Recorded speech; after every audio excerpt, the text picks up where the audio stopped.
Thank you for joining us, and thank you very much, Mark. It's terrific to be here, and I want to just separately thank Ioanni for all the terrific work they do year-round, and Senator Lieberman and Mark and the whole organization, and for doing this conference every year.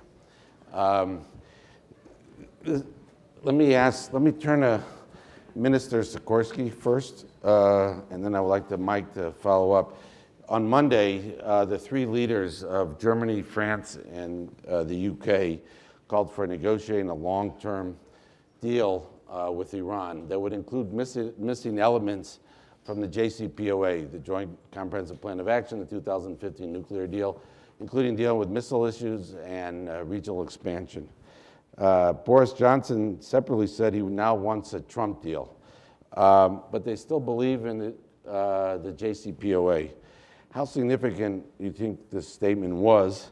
Does it signal the JCPOA dying? Or how do you see the trajectory? Or do you think the U.S. should re-enter the JCPOA? Well, first of all, let me say how pleased I am to be here. If Ioanni is a terrorist organization, then what are we? I guess gathering here. But let me start by saying how inherently difficult it is to be dealing with a regime like the Iranian one, because it is inherently morally ambiguous. Let me, just as a slight tangent, when I was in South Korea and I asked my Korean colleague, how do you deal with the North, knowing that these guys have 200,000 people in concentration camps? And he said, we have a Korean saying, if you want the other side to undress, you first have to increase the temperature in the room. When you're talking to the Iranians, you know that they are torturing their political opponents, you know that they're carrying out the death penalty, including on things that we don't regard as a crime, such as homosexuality. And so you are tarred by even meeting with them, because you get your picture with a guy who might one day be at The Hague.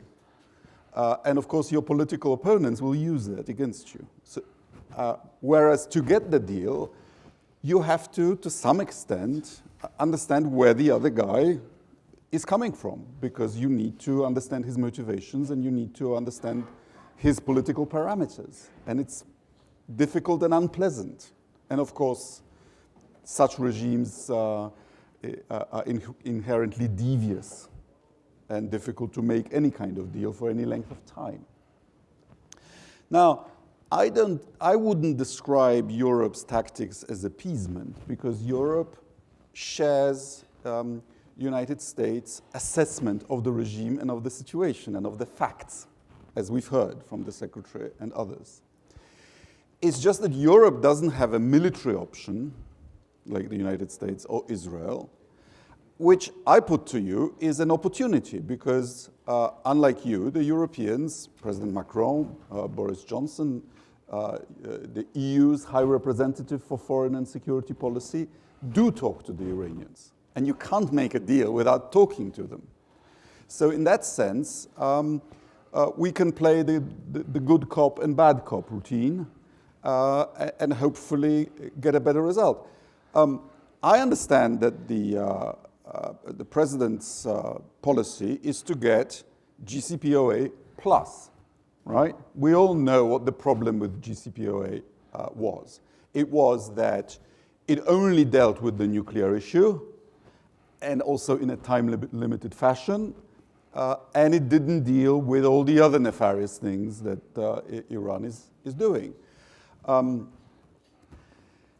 Maximum pressure, I think, is working a little too well. Regimes that think they are about to fall do desperate things, which is why I think we're entering a very dangerous phase with Iran right now. Right. By the way, I forgot to commend Ioanni for being singled out by the Iranians. We'll be defending them on Twitter later on. Yes, of course, 100%. It's an honor. Mike, could you, was this a significant statement by these three European, or what used to be called the EU3? Thanks, Mike. Well, let me say first, it's a real pleasure to be here. Thanks to Ioanni for hosting me. You guys are the nicest terrorists I know, and I know a lot. It was a significant statement. I think it's a statement that will make the Trump administration happy, because the position that the E3 laid out, that now is time for a negotiation that goes beyond the JCPOA, is in fact the Trump administration's position. President Trump, as Minister Sikorski has said, has made clear that he wants a more comprehensive, a bigger, better deal, as he would put it. I think it would be easy to look at the statement and say, the E3, President Macron have said things like this in the past. They've called for missile negotiations and so forth. Right. But what's important is the context, that it's happening in the wake of these Iranian attacks in the Gulf. It's happening in the wake of the U.S. maximum pressure campaign. And it seems to be adding to the momentum, perhaps, for getting the United States and Iran to the table. Now, that said, I would offer two notes of caution, I think. Number one, I think the Iranians perceive, and if we have any in the room, they can, Iranian officials in the room, they can confirm this for me, that this also gives them leverage, because they see that President Trump really wants a meeting with President Rouhani. They see the Europeans really want to arrange a meeting between Trump and Rouhani, and so they're going to demand a high price. And you saw the shuttle diplomacy going on in town here last night, and it seems pretty clear that President Rouhani's answer was no meeting until there's sanctions relief. And so we're going to have to do something. We're going to have to sort of convince the Iranians that they need to take this meeting, or a meeting, even absent that kind of sanctions relief. Right. But I'll say a second caveat, which is, look, I'm personally a skeptic of a comprehensive deal with the Iranians, that one can be negotiated or that one will be worthwhile, even if it is negotiated. I worry about the United States sitting down with the Iranian regime to talk about Lebanon, or to talk about Syria, or to talk about Iraq. These are matters not for the Iranians, but for the Iraqis, the Syrians, and the Lebanese, from my point of view. I don't think that we're going to get anything we want from the Iranians if, for example, we're not willing to impose a cost for this massive conventional attack on Saudi energy facilities. Okay, well, that's a good lead in my next question, Mike. I'm going to turn to you first, and then I'll go back to the minister about this. We just heard Secretary of State Pompeo defending the administration's policy about maximum pressure. So if you argue, let's just say for the sake of argument, just to get the Iranians to the table, not to get to a final deal, would you argue it is succeeding? Or do you need, for instance, more of this military leverage? Are there other elements of U.S. policy? Are there other elements that the U.S. should be pursuing? Helping the Kurds, for instance, helping the Israelis. Other things that don't directly relate to the Iranians, but put more pressure on the Iranians. Look, with all due respect to the Trump administration, I have a lot of friends who are working on this. We do not have a maximum pressure policy against Iran. Yeah. We have a maximum sanctions policy against Iran. There has been no cost to the Iranians for attacking tankers in the Gulf, for attacking pipelines in Saudi Arabia, for attacking now this oil facility in Saudi Arabia, Abqaiq. There's been no cost to the Iranians for what they've done in Syria, Lebanon, Iraq, and so forth, imposed by the United States. There have been Israeli strikes. There have been perhaps others in the region trying to do things, but there's been no cost from the U.S. There's also, frankly, been not so much diplomatic pressure on the Iranians, because we and our allies have not been able to get together to agree on any kind of diplomatic initiative that would, I think, isolate and corner the Iranian regime. So right now, the only tool we're using is sanctions. We need to expand our policy and use the whole toolkit if we really want to achieve our objectives. Minister Sikorski, you said a few minutes ago that you thought the maximum pressure policy was succeeding too much. Do you I worry that the Iranians are provoking us, that both the attacks, the one at the mouth of the Gulf and this one, in both of them, they, in functional terms, left their visiting cards. I mean, they didn't hide the fact, didn't try, that they did it. And I agree with Walter Russell Mead, who wrote in the Journal yesterday, that they are finding that to provoke the United States into an attack, they need to kill Americans. Yeah. I worry about that. Because when you think about a regime like that, which has lost 8% of its GDP this year, that's a big hit to your economy. What do the Ayatollahs want? The Ayatollahs want to stay in power, because they know they would personally face consequences if they lost power, and also this last 20th century totalitarian regime, a theocracy, would collapse, right? So they will do anything to stay in power. And if your economy is collapsing, how do you stay in power? Well, you do what all such regimes always do. You find yourself enemies. You find yourself an alibi for economic failure. You know, how did the Castro brothers stay in charge of Cuba even though it was a basket case, a decade after decade after decade? And then if you think that your regime is about to fall, then you roll the dice. That's what the Japanese did in 1941 in response to the Anglo-American oil embargo. They thought they were about to fall, and that's why they did something crazy. And that's why I'm saying we're entering, we have already entered a very dangerous phase with Iran. Do you actually think there should be an easing of sanctions No. to get to the Iranians? Or? No, but I am pleased that the US administration is handling this with caution, because we should not play to their scenario. We don't exactly know what it is, but we've been provoked in the Middle East before, on 9/11, and personally, I don't like the consequences. Do you, I'm sorry, you want to address that point? I'll have a follow-up. So I would disagree with Minister Sikorski on that. To me, when you don't deter your adversary, that's not cautious, that's reckless. Yeah. Because what you see is that a failure of deterrence gets you escalation. Right. We didn't deter the Iranians after they attacked tankers in the Gulf, an attack on commercial shipping. That was something that prompted the tanker war in the late 1980s. And what did we get? We didn't get a more restrained Iran. We didn't get calm in the Gulf. Right. We got an even more massive attack in the Gulf. The thing which has been provocative, I think, is our inaction. Yeah. And that's not to say that war with Iran is the alternative. That, I think, is a straw man. But to not take any action to deter, I think, is not a cautious policy. Yeah, if I would add, these attacks have these particularly escalatory attacks from Iran began in early May and have kept going. We had the downing of the U.S. drone in late June, and this has been the most serious of all the attacks. One wonders how successful a negotiation could be if you don't maintain some credibility, I think, on some of your issues. Let me follow up with Mike, and then I'll come back to the minister. Do you think, going back to something that the minister referred to about, Trump's openness about talks, what do you think it meant, and what are the implications of the fact that President Trump, despite everything that just happened even recently in Saudi Arabia, let alone other things, was open to talks, it seems like, with the Iranians without preconditions? What do you think that means going forward about the Trump administration's approach to talks? Personally, I don't think there's anything wrong with offering talks without preconditions. The fact is that for all the kind of sort of drama that tends to surround this issue of engagement with Iran, every U.S. president since Jimmy Carter has ended up talking to the Iranians, engaging with the Iranians, not personally in the way that President Trump wants to do, in one way, shape, or form. My advice would be to talk and deter and sanction at the same time. Yeah. I think that is something that the Iranian regime would understand, because it's in a sense what they do themselves.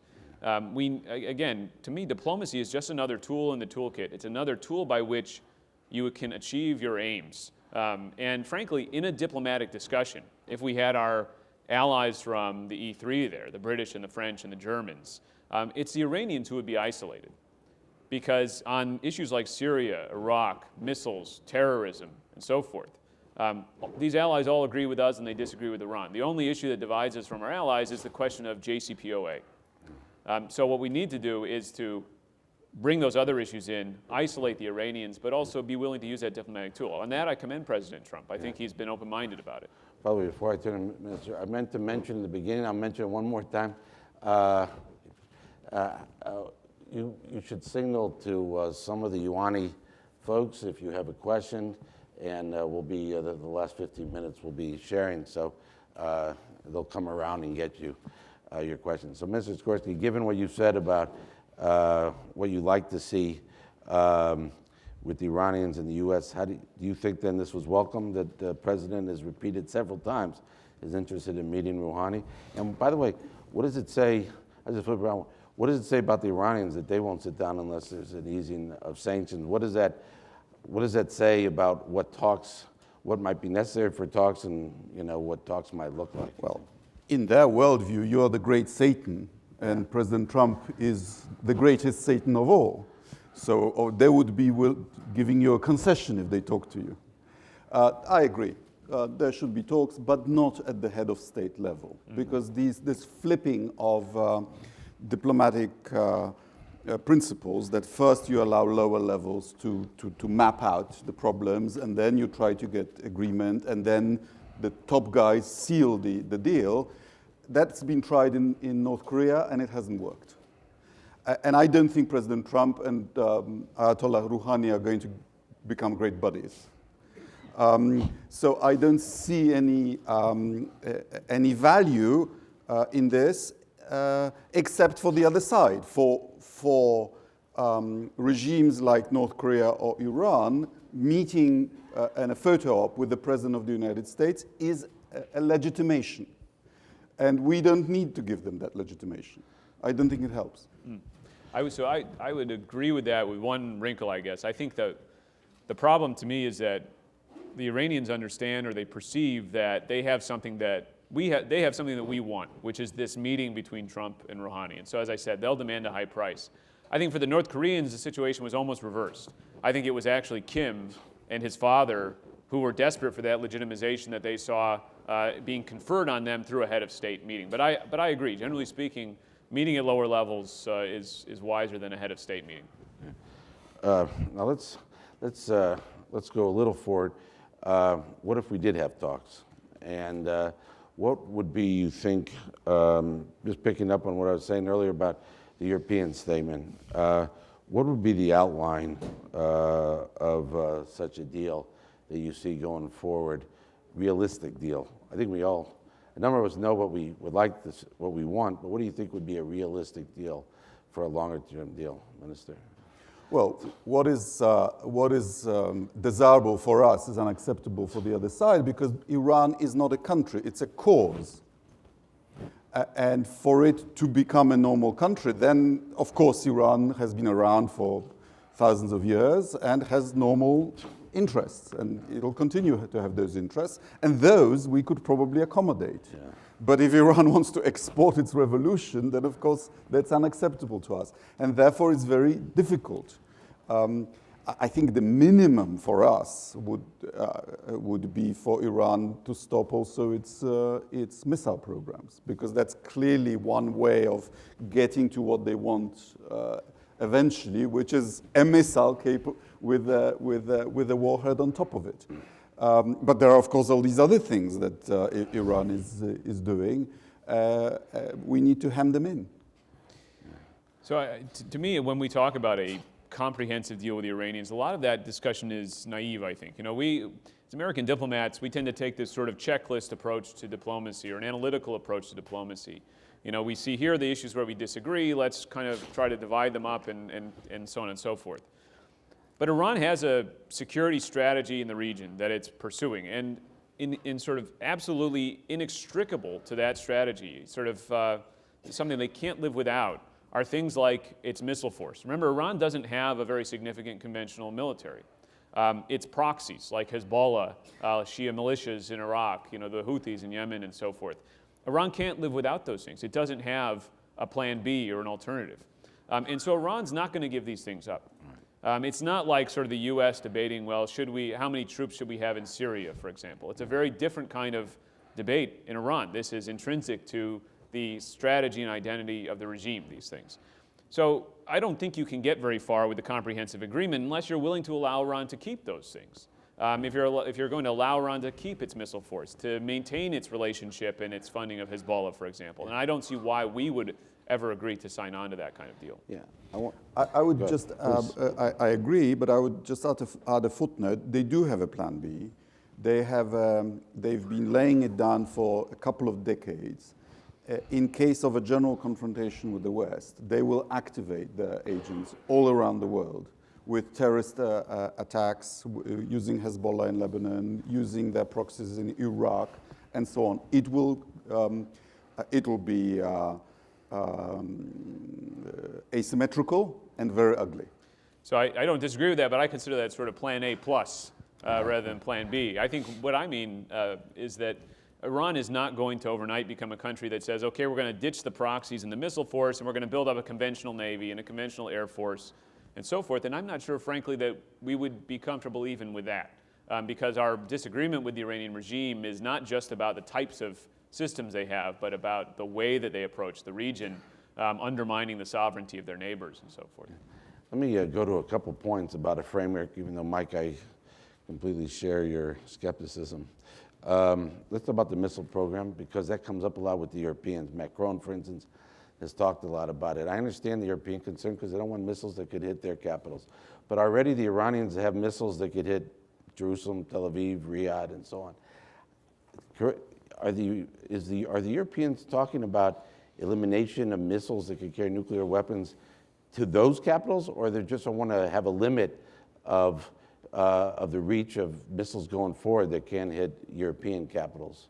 Well, until they have a nuclear warhead to put on top of one of those missiles, Israel has bigger missiles, and they can be deterred. So it's the fusion of the two that has to be prevented. I see. But I'll just add on that. I can't remember, it was Khatami, I forget which so-called Iranian moderate referred to Israel as a one-bomb country. It was Rafsanjani. Yeah. Well, Rafsanjani? Right. Okay, then I apologize. Look, I think that there's a real risk in this for the United States, a danger, right? That if you look at the North Korean negotiations, one trend or dynamic that's developed is this kind of clear effort, I think, by Pyongyang to decouple the United States and our allies.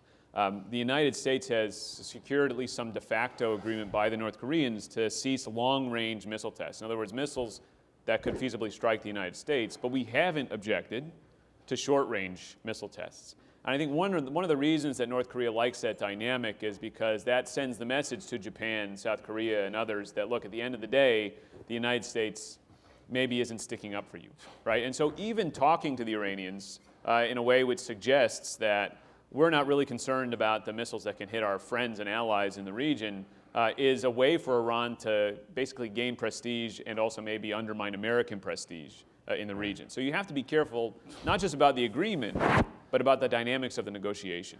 That's a good point. And on that, well, I want to get back to a couple of the points about a framework, but do they,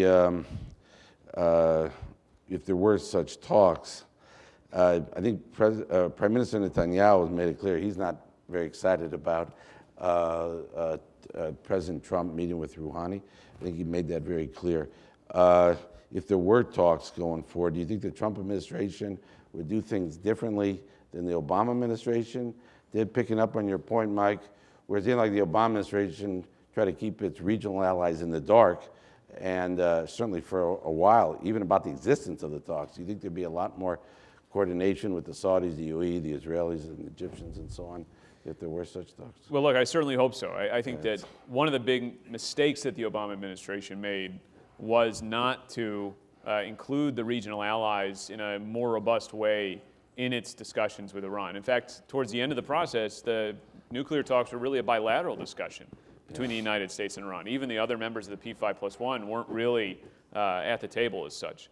I do think if the Trump administration is going to enter into negotiations with the Iranians, it is vital that our allies have a seat at the table in some way, shape, or form.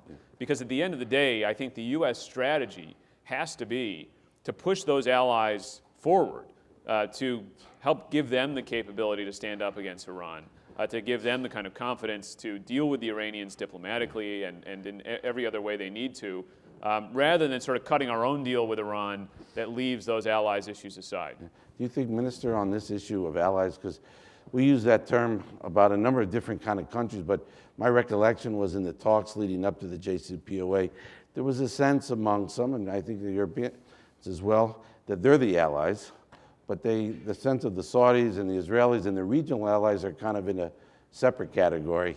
But it's the EU and the US, and we're the ones that are going to sort that out. It's kind of an unusual situation when the neighboring countries that are most threatened by the country are kind of sidelined in these talks. Would you see that, again, going forward, it'd be important to include some of these regional allies in that? I think in any such negotiation, you need to keep your coalition on board and you need to keep people informed. But I think the basic difference in approach was that the Europeans were betting that if we delay Iran by a decade, then we have a decade, maybe more, if they join the Nuclear Non-Proliferation Treaty, for something to happen that either changes the nature or ends the regime. And I think the Trump administration thought that the regime could be pushed to break up, and that the jury is still out on that. But it's very difficult to negotiate with people with whom you are trying to undermine at the same time. And that's where I think many of the contradictions and many of the suspicions on our side come from, because some people make a judgment that you have to persuade the other side that no. That's why we were reluctant. I think President Obama was reluctant to support the demonstrations in Tehran, with all the moral ambiguities that involved. But it's an inherently difficult situation.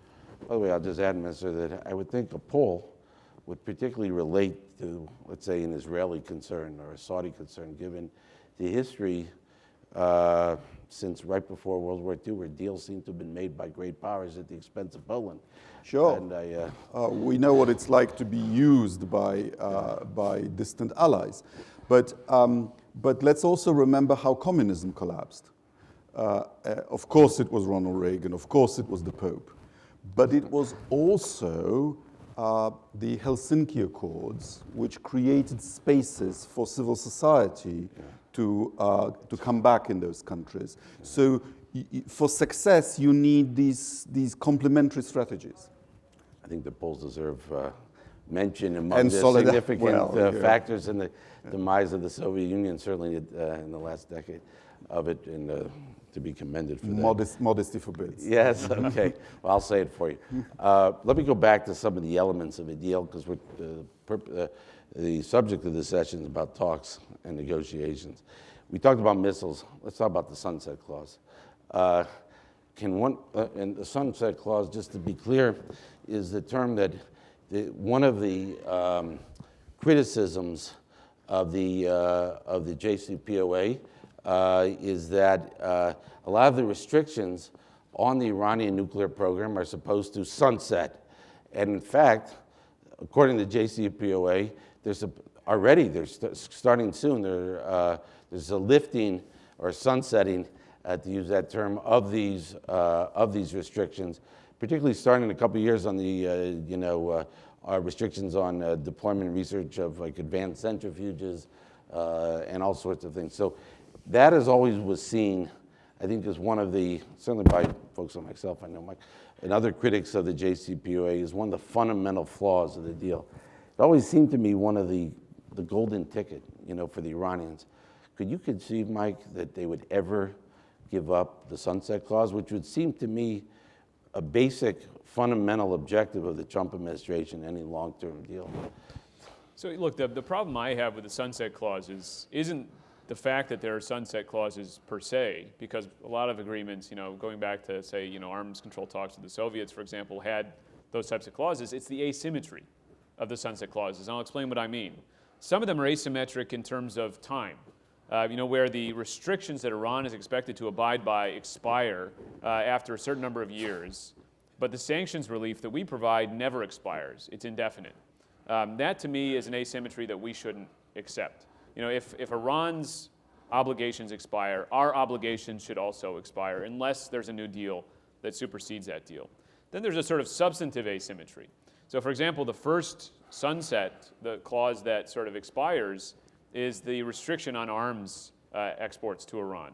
But Iran is not making any representations in the JCPOA that it's going to change its regional policies, that it's going to stop arming Hezbollah or Shia militias in Iraq and so on and so forth. So why should there be any sunset of the restrictions on the sale of arms to Iran? It has nothing to do with their nuclear program, and the JCPOA is purportedly a nuclear-only agreement. So basically you're saying you support sunsetting as long as it's tied to certain actions by the Iranians? I would say, look, if Iran wants its obligations, these kind of special restrictions on its nuclear program, to expire in 10 years, then we should say our sanctions relief also expires in 10 years, unless there's a new agreement that supersedes whatever agreement we've reached with them. This was how, for example, the SALT treaties worked. They had a fixed timeline, and the entire treaty expired at that sort of date, unless a new treaty had been agreed by that point. Yes, please. If we are talking about arms exports, I'd just like to mention that Europe has an arms embargo on China, and that these two countries that are problematic to us, I think, need the resuscitation of a very effective tool of policy that we had vis-à-vis the Soviet Union, namely the Coordinating Committee on Exports. At that time, it was technology. Today, we need arms, technology, trade, and investment. And we need to coordinate United States, Europe, Japan, Australia, Korea, maybe India. And only if we together had a coordinated policy on these things, it might be too late, but that gives us a chance to affect the behavior of countries like Iran and China. And just to underscore And this, Russia, actually. Just to underscore this, Ron Dermer, when he comes up here to speak, Ambassador Dermer, may talk about the nuclear archive that was uncovered by Israel. One thing that I think we learned from the nuclear archive, those of you who have looked at it or have looked at the briefings on it, is that Iran received much more extensive foreign assistance with its nuclear program than we had previously understood, or at least had been publicly understood. Not always from states per se, but from foreign experts. And so again, this is one thing that we need to think about if and when we enter into a new negotiation, is how can we operate more effectively to prevent the sale of dual-use goods to Iran, to prevent the sale or provision of foreign expertise to Iran. Sunsets aren't the way to do it. I've started at the European Parliament to look at what legal basis we could have for reviving COCOM. Let me remind again, if you have questions, please indicate to Ioanni's staff and they'll come around and pick it up, because just in a few minutes we're going to start reading some of the questions. People picking it up, okay. Let me just finish on this discussion. One more thing about this new pact. It seems to me this talk about a long-term deal that these three European countries have just talked about again on Monday, kind of remind me of the fix-it-or-nix-it discussion of a couple of years ago. Before the Trump administration withdrew from the JCPOA, there was a lot of negotiations, including one of the officials who was just here a few minutes ago, with the Europeans to try to fix the deal. Isn't it essentially, I personally was in the Nix camp, I couldn't understand how you fix such a fatally flawed deal. But isn't really this discussion of a long-term deal kind of a reprise of the fix-it-or-nix-it discussion? I mean, you're trying to fix a previous thing. Is it fixable? Can you really get to the Iranians? And you express skepticism about this, Mike. I just want to tease this out a little more. I'm sorry. So I was, unlike you, Mike, I was in the fix-it camp. But I think that the question is, what would fixing it look like, right? Ideally, from my point of view, you could have look, as I said, there's no reason not to have talks, and really not even a reason to avoid the idea of agreements with the Iranians when you can find an agreement that's in our interest to enter into. One could imagine a better nuclear agreement, and then with our allies, a sort of regime of containment, deterrence, and so forth of the other threats that Iran poses. I guess what I would question is, do we really need to try to reach a diplomatic agreement with Iran on every issue we have with them? To me, the answer is no. That in fact, we don't need to do that, and I wonder whether we even can do that or should do that in order to protect our own interests. But that's not to say that you couldn't necessarily have a better nuclear agreement. I think that remains to be seen. The problem to me with the JCPOA wasn't the fact that there was an agreement period. Look, during the Bush administration, where I worked at the National Security Council on Iran, we envisioned that maybe there would be a nuclear agreement with Iran. It's that the agreement was a flawed agreement, fatally flawed from my point of view, because the Iranians basically gave up things which were less important, like P1 centrifuges at facilities we knew about, and we didn't get the things that we really needed, the sort of sufficiently intrusive inspections, limitations on advanced centrifuges, limitations on their missile program, and so forth, that would have really blocked them from getting a nuclear weapon. Let me, Minister, did you want to address that? Let me just explain what it looks like from the European point of view. When I was Poland's defense and foreign minister for 9 years, I was briefed at least once a year, usually more often, by senior Israeli officials, and they always said the same thing. Number one, Iran is 1 year from having a bomb. Number two, preventing them is our most important priority.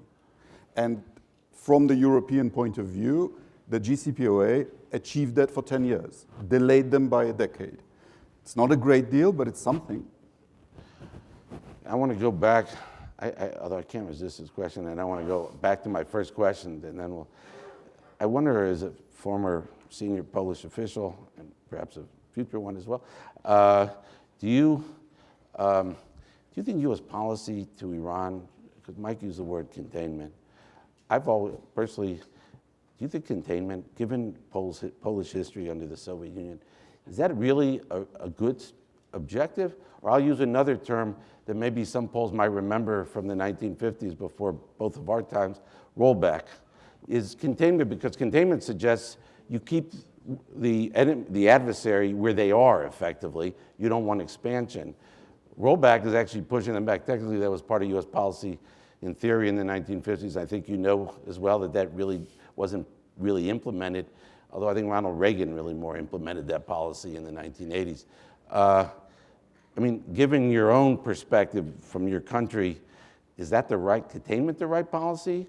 Or is something more like rollback, or another word like that, I mean, the right policy to Iran? In the United States, you use one word to describe two entities. You use the word nation to describe both the people and the state.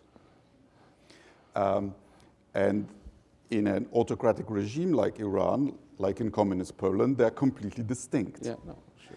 We have a problem with the Iranian state. Right. We want to empower A regime. with the regime that controls the state. Yeah. We need to empower the Iranian people. But let's remember when communism collapsed. Communism collapsed when, after the West Germans forged diplomatic relations with the East, and after the communist regimes thought that they were secure, and they succumbed from internal contradictions and internal pressures. You didn't liberate Eastern Europe by force. It happened peacefully from within. And of course, this mix of ideology and religion and Iranian nationalism and the history, because remember, they will, if you discuss it with Iranians, they'll tell you that we are hypocrites. You want democracy in Iran? We had democracy in Iran. Who brought it down? The British and the Americans. Yeah. So there's a lot of history in this, and we need to make a clear distinction between the state and the people. All right, well, let me go back to, as I'm getting these questions, okay, I'm getting them. I'm sure there are a few more coming. So while those are being collected, let me go back to my first question. Where do we stand on the JCPOA? Dying, dead, alive? 3 options. Look, the JCPOA is alive in the sense that all of its members other than the United States, I won't say signatories because as we know it wasn't signed, that's right. Something the administration points out all the time, right. Remained in the deal. But you could say that, in fact, de facto, it's dead because Iran isn't receiving the sanctions relief that forms half of the deal, yeah. And is now starting to fail to perform its own obligations under the sort of other half of the deal. So yeah. it's still there. It's still being sort of at least given lip service by those who belong to it, but it's not really being implemented. Right. It's being implemented a little bit on the nuclear side, but again, slowly that's falling away. And so It's a question of whether you're really talking about de jure or de facto. De jure, it's still there, and maybe it'll be revived at some point, either by the Trump administration or more likely by a successor administration, if there is one. Or it will fall away and we'll have something else entirely, either no agreement or a new agreement. Yeah. Do you, what do you suggest? By the way, this reminds me a bit what a Yiddish writer said when he was asked, how does it feel to write for a dead language or dying language? He said, well, the time between dying and dead could be a long time. And I wonder with the JCPOA, what is that time frame on that? But obviously the EU has a very different approach. You want the JCPOA, you want the US to return to it. It seems like that has been the years. How do you see where we are? It looks like JCPOA is dead. Okay. First of all, because the US withdrew from it, and secondly, because Europe was unable to to convince the Iranians that it's in their own interest to abide by it. Yeah. And so it looks like they're breaking out of it, and we will now test our bet that that will be a better place to be in. Okay. Now let me take a few questions. Mike, you mentioned about the U.S. inaction in response, let's say, even to the recent attack on these major Saudi energy facilities. Do you think President Trump will ever use military force against Iranian aggression? Well, let me make it very specific. Forget to future. Do you think the administration is going to respond soon, maybe after the UN proceedings, after there hasn't been talks between the two? Are they going to respond to what just happened in Saudi Arabia? And if they do, what kind of form do you think it will take, or will this be a one-off response? So obviously it's not clear, but all the signs, all the signals, I should say, the administration is sending is that they do not plan to respond forcefully to what Iran has done. The various sort of statements that have come out are talking about a diplomatic response, a peaceful response, not wanting to escalate, or saying it's the Saudi responsibility to respond, we're backing them. You don't have signals that suggest the U.S. is planning a response. That said, on the spectrum between inaction and war, neither of which I support, there are a lot of tools available to the United States. Without detailing exactly what those are, I think Iran is very familiar with American capabilities, should we choose to use them.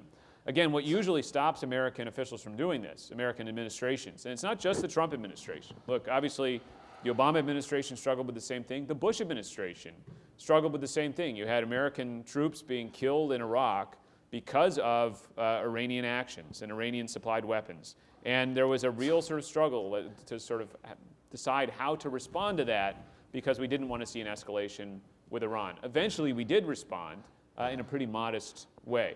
But in any case, there's a broad spectrum, plenty of tools for the president to choose from. Before I turn to the minister, I also served in the Bush administration. I was in the Pentagon on some of this, and I also had these questions at the time. But in a way, the Trump administration, let's say, lack of robust reaction to Iranian aggression is not really that unusual. And it's not just about Obama.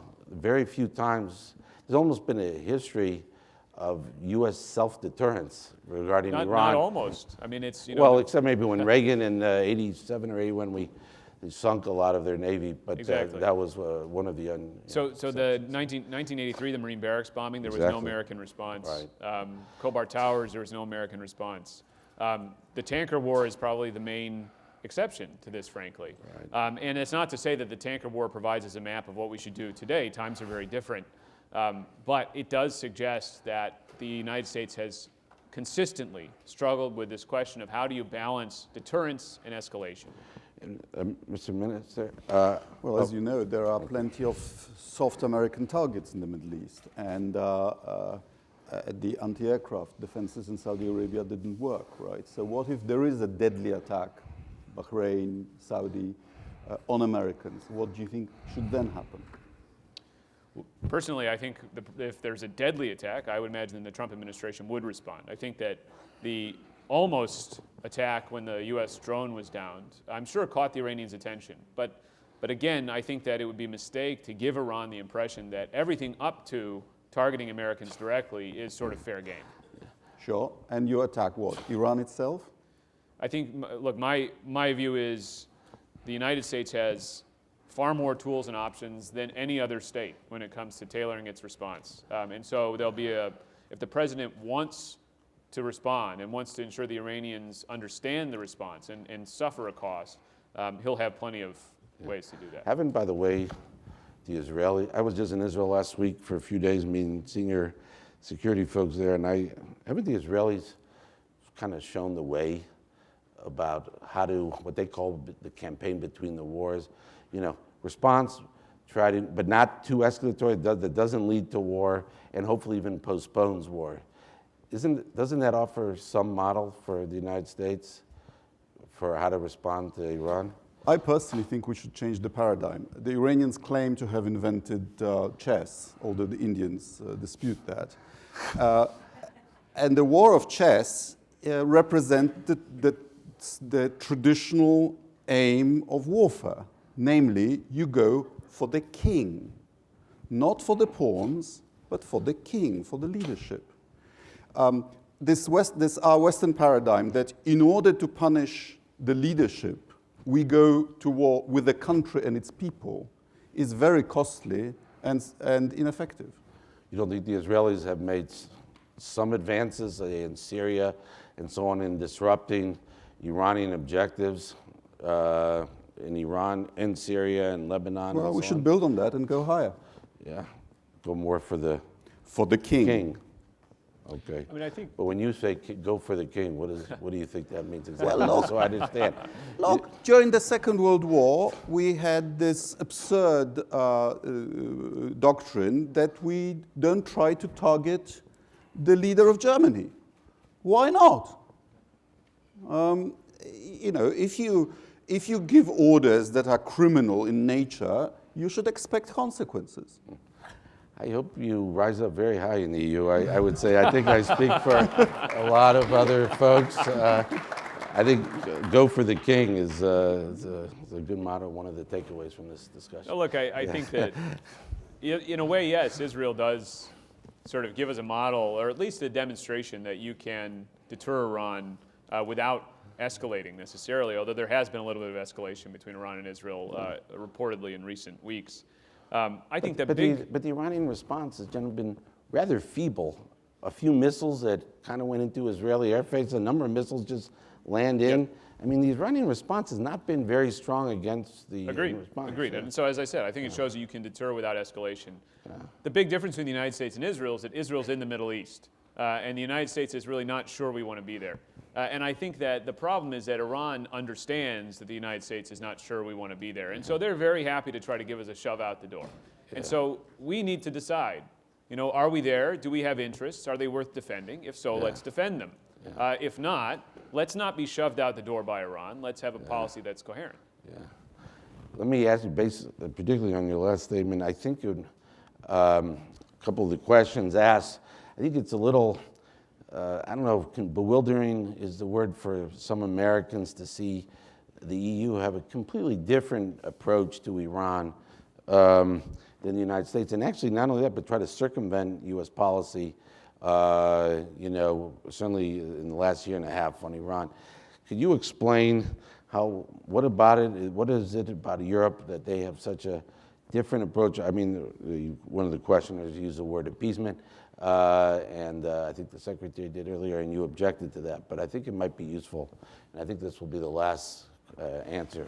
Well, first of all, medicines and food was never previously covered by sanctions, so there was a bit of trade in that. And secondly, Europe thought that if by doing a bit of trade with Iran we can save the deal, that's a price worth paying. And secondly, what Europe objects to is as Europeans see it, the abuse of the dollar clearing through New York to impose US policy on the rest of the world. There was talk, ineffectual talk, it was never going to work, of creating a financial mechanism that would enable European companies to trade non-sanctioned goods with Iran. It was never going to work because it's easy if you're a European company. If you have to choose between trading with Iran and the United States, you know how to choose. But Europeans think that the US has it too easy in imposing its policy on other countries. And I would tell you that you should be cautious with this because it works with Iran for the reason I've mentioned. It will not work with China. If you try to force Europe through this mechanism on China, Europe cannot, a quarter of our economy depends on trading with China. It's a much bigger deal for us. Okay. We need a different mechanism, which is why I'm proposing the coordinating committee. Yeah. Okay. I mean, I just want to say, Mike, I want to agree with Radek that I don't think it's fair to call our European allies appeasers. I think that's wrong. I think we have a disagreement over the JCPOA. They see it as being in their interests. But let's be fair to them. The JCPOA was negotiated by the United States. And now the United States has exited. So the burden is really on us to come up with a new policy, then rally people behind that policy. I think we have to be sort of self-critical before we're critical of others, frankly. Good uplifting message, unifying message for united against a nuclear Iran to end with. I want to thank very much Minister Sikorski and Mike Singh for a very interesting discussion. Thank you.